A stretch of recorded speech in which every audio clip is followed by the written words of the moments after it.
श्री शिवाय नमस्तुभ्यम हर हर महादेव. देवादिदेव महादेव भगवान शिव यांच्या चरणी कोटी कोटी नमन. कलियुगामध्ये आपल्यावरती अनेक प्रकारच्या अडचणी, अनेक संकटे येत असतात.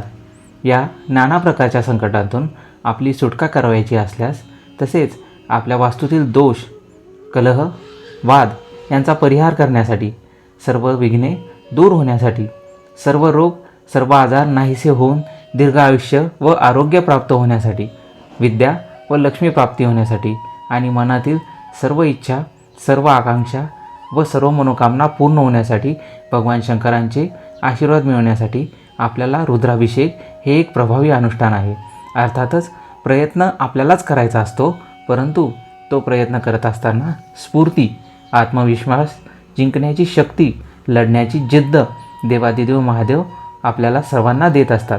जिंकण्यापर्यंतच्या प्रवासामध्ये त्रिपुरारी आपल्या सोबत राहून आपल्या जीवनाला योग्य दिशा दाखवतात आणि जीवन जगण्याचा आपला आनंद द्विगुणित करतात. महाकाल राजांचा अभिषेक केल्याने आपल्या जीवनात आपल्यासाठी कुबेराचे भांडार तर खुले होतेच, परंतु सोबतच देवादिदेव महादेव आपल्याला अनंत काळाचे सुख, निरोगी जीवन, समृद्धी, यश, कीर्ती व सामर्थ्य प्रदान करतात, जे आपल्या जीवनामध्ये खूप महत्त्वाचे आहे. भगवान शंकरांचा म्हणजेच देवादिदेव महादेवांचा रुद्राभिषेक करण्याचे काय महत्त्व आहे?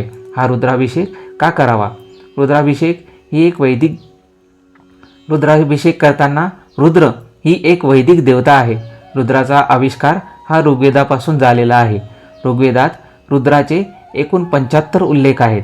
ही देवता शंकरात म्हणजेच भगवान शंकरांच्या नावाने नंतर विकसित झाली असे मानण्यात येते. रुद्र हा शब्द रिदोती अथवा रोद्याती अर्थातच रडविणारा या शब्दापासून आलेला आहे. या देवाचे देवपश्चात शंकर आणि त्यानंतर शिव यांच्याशी एकत्रीकरण झाले आहे, ते फार नंतरचे. रुद्राचे मूळ स्वरूप हे फार भीषण आहे आणि हिंसकसुद्धा आहे. त्यामुळे भक्त त्याला सतत विनंती करत असतात की आपण माझ्यावर दया करावी, प्रसन्न होऊन मला वर द्यावा. किंवा रुद्राचे दुसरे स्वरूप म्हणजेच भद्र म्हणजेच कल्याण करणारा असेही होतो. म्हणून रुद्रसूक्त हे त्या भद्राला म्हणजेच भद्ररूपाला प्रसन्न करण्यासाठी आहे. रुद्र हा अग्निस्वरूप आहे, तसेच जलस्वरूपसुद्धा आहे. तो पंचमहाभूतांचा अधिपती आहे. रुद्र हा नागरी संस्कृतीचा आधीपासून सनातन धर्मात अस्तित्वात आहे. रुद्रसूक्त हा यजुर्वेदाच्या तैत्तिरीय संहितेचा भाग आहे. आपल्या समाजात रुद्रसूक्ताच्या पठणाची एकादशनी आणि लघुरुद्र अशी 2 रूपे जास्त प्रचलित आहेत. याचीच विस्तारित आवृत्ती म्हणजेच महारुद्र आणि अतिरुद्र. एकादशनी म्हणजेच रुद्रसूक्ताच्या 11 आवृत्त्या करायची पद्धत आहे आणि पुढील रूपात आवर्तनाची संख्या 11च्या पटीत वाढत जाते. लघुरुद्र करताना 121 आवर्तने होणे आवश्यक असते, म्हणून 11 पुरोहित असतात. 11 पुरोहित 11 वेळा पाठ करतात. रुद्राच्या 100 नावे आहेत, म्हणूनच या सूक्ताला शतरुद्रीय असेही म्हणतात. भगवान शंकरांची ही 100 नावे घेताना जे अनुष्ठान केले जाते त्याला शतरुद्रीय असे म्हणतात. श्रावणी सोमवार, महाशिवरात्री इत्यादी पवित्र दिवशी लघुरुद्र करण्याची प्रथा आहे. त्याचप्रमाणे काही लोक रोजच्या पूजेमध्ये रोज नित्य अभिषेक करत असताना रुद्र म्हणतात. रुद्रसूक्ताचे एकूण 2 भाग पडतात. म्हणजेच आपण जे रुद्र वाचतो त्याचे एकूण 2 महत्त्वाचे भाग आहेत. पहिला भाग म्हणजेच 11 नमके, ज्यात रुद्राच्या नावामागे वंदन असे या अर्थी नम असे पद येते. नमकात आधी देवतेची स्तुती केली जाते आणि त्या स्तुतीने ते 11 रुद्र प्रसन्न झाले की मग उत्तरार्ध येतो. दुसरा भाग म्हणजेच 11 चमके, म्हणजे त्यात चमे हे शब्द आहेत, ज्याचा अर्थ ते मला हवे आहे अथवा मला हे द्या किंवा दे. चमकामध्ये स्तोत्रपठण करणारा किंवा करविणारा मग त्या रुद्रांकडे आपल्याला हव्या असलेल्या गोष्टी मागतो. म्हणजेच मनोवांछित फल, मनोवांछित वस्तू, कामनीय वस्तू किंवा त्यांच्या इच्छा, आकांक्षा, अपेक्षा, ज्या काही गोष्टींची त्याला इच्छा आहे, ज्या काही गोष्टींची त्याला पूर्तता करून हवी आहे त्या मागतो. चमक आणि नमक ही नावे पुराण काळात रूढ झाली आहेत. त्यांचा व्याकरणाशी काहीही संबंध नाही. आपण कृपया हे लक्षात घ्यावे. याशिवाय रुद्रसूक्ताचा भाग असलेला रुद्रसूक्ताचा भाग नसलेला ओम नमः शांती नमः शांती नमः शांती हा शांती मंत्र सुरुवातीला आणि शेवटी म्हणतात. घरात सर्वसाधारणपणे होम करतात आणि होमाला या सूत्राच्या आवर्तनाची जोड दिली जाते. 11 रुद्र असल्याने 11 या संख्येला महत्त्व देण्यात आल्याचे आपल्याला दिसून येते. यजुर्वेदाच्या काळातही चोर, डाकू, दरोडेखोर आणि त्याच्यासोबत राक्षसांसारखे हिंस्र लोक होते. त्यांचे नियंत्रण, त्यांच्यापासून संरक्षण करणे हे काम भगवान रुद्राला म्हणजेच देवादिदेव महादेवांना देण्यात आले होते. तसेच फसवणारा, लबाड लोकांचे, तलवारी घेऊन हत्या करणाऱ्या चोरांचे, पाटमाऱ्यांचे इत्यादी सर्वांचेही पालकत्व भगवान शंकरांना म्हणजे रुद्राला दिलेले आहे. हे 3ऱ्या नमकामध्ये आपल्याला दिसून येते. तसेच मर्दानी घाव घालणाऱ्या स्त्री विषयलंपट, टोळ्या आणि त्यांचे पुढारी, भूत आणि इतर गणांच्या अधिपती, ज्याचे 11 विकराळ नाना रूपधारी असे अनुयायी आहेत, कुंभार, लोहार, पारधी, कोळी, शिकारी इत्यादी या नायकांच्या अशी ही स्तुती यामध्ये केलेली आहे. हा भाग 4था नमक. सृष्टीवर पूर्ण प्रभुत्व असणारा, वाळवंटात, बर्फात, धुळीत, खडकात, जमिनीवर आणि हिरवळीवर असणारा अशी पण स्तुती 9व्या नमकामध्ये भगवान शंकरांची म्हणजे रुद्राची केलेली आहे. त्याचप्रमाणे फार मोठे सैन्य ज्याचे आहे आणि ज्याची आळवणी केली जात आहे, ती अशा या सामर्थ्यवान देवाने आपल्याला त्रास देणाऱ्या शक्तींपासून म्हणजेच विविध अघोरी शक्तींपासून आपले संरक्षण करावे व आपल्यावर ही कृपा करावी म्हणून हे सूक्त म्हणण्यात येते. आपला भक्त ज्या वस्तू त्या काळास अनुसरून मागत आहे ती यादी बरीच लंबी चौडी आहे आणि एकदा नजरे घालून घालण्यासारखे आहे.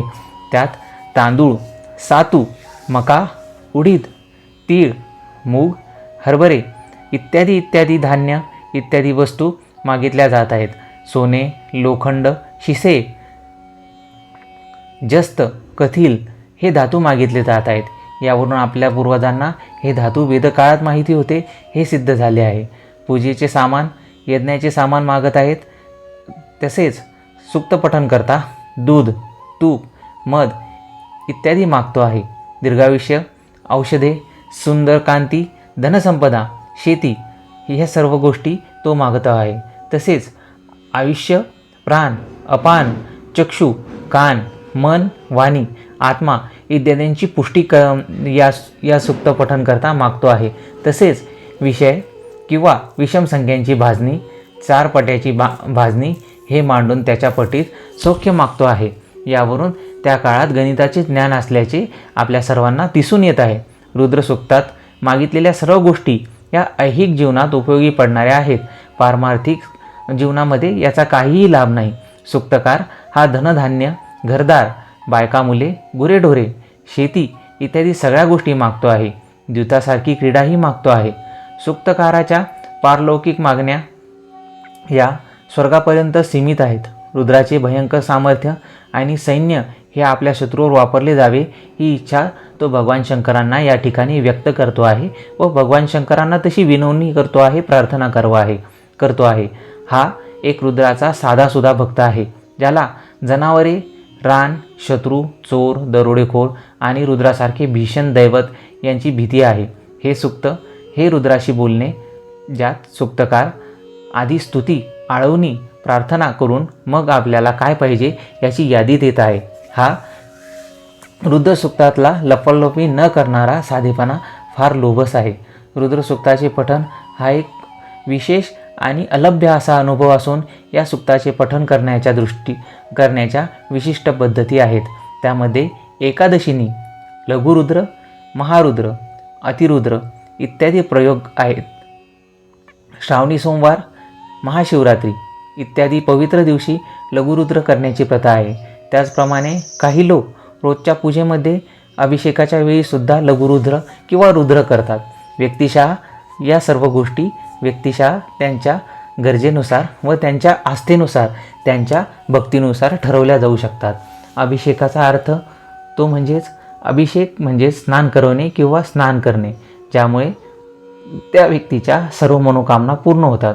रुद्र अभिषेकामुळे समृद्धी प्राप्त होते, तसेच सर्व इच्छा पूर्ण होतात व त्या इच्छा पूर्ण करण्याची ताकद मिळते. जीवनामध्ये आनंद प्राप्त होतो. श्री भगवान शंकरांचे विविध संख्यावाचक रुद्र अभिषेक. भगवान शंकरांना अभिषेक करताना रुद्र एकादशीने अभिषेक म्हणजेच त्याला रुद्र एकादशीने असे म्हटले जाते, ज्याची एकूण 11 आवर्तने घेतली जातात. लघुरुद्र अभिषेक, ज्याला लघुरुद्र असे म्हटले जाते, त्याची 121 आवर्तने घेतली जातात. आणि महारुद्र किंवा महारुद्र अभिषेक, ज्याला महारुद्र असे म्हटले जाते, त्याची 1331 आवर्तने घेतली जातात. आणि सर्वात शेवटी व महान असे अतिरुद्र अभिषेक, ज्यामध्ये अतिरुद्र म्हणून 14,641 आवर्तने रुद्राची घेतली जातात. श्री स्वामी समर्थ. श्री शिवाय नमस्तुभ्यं.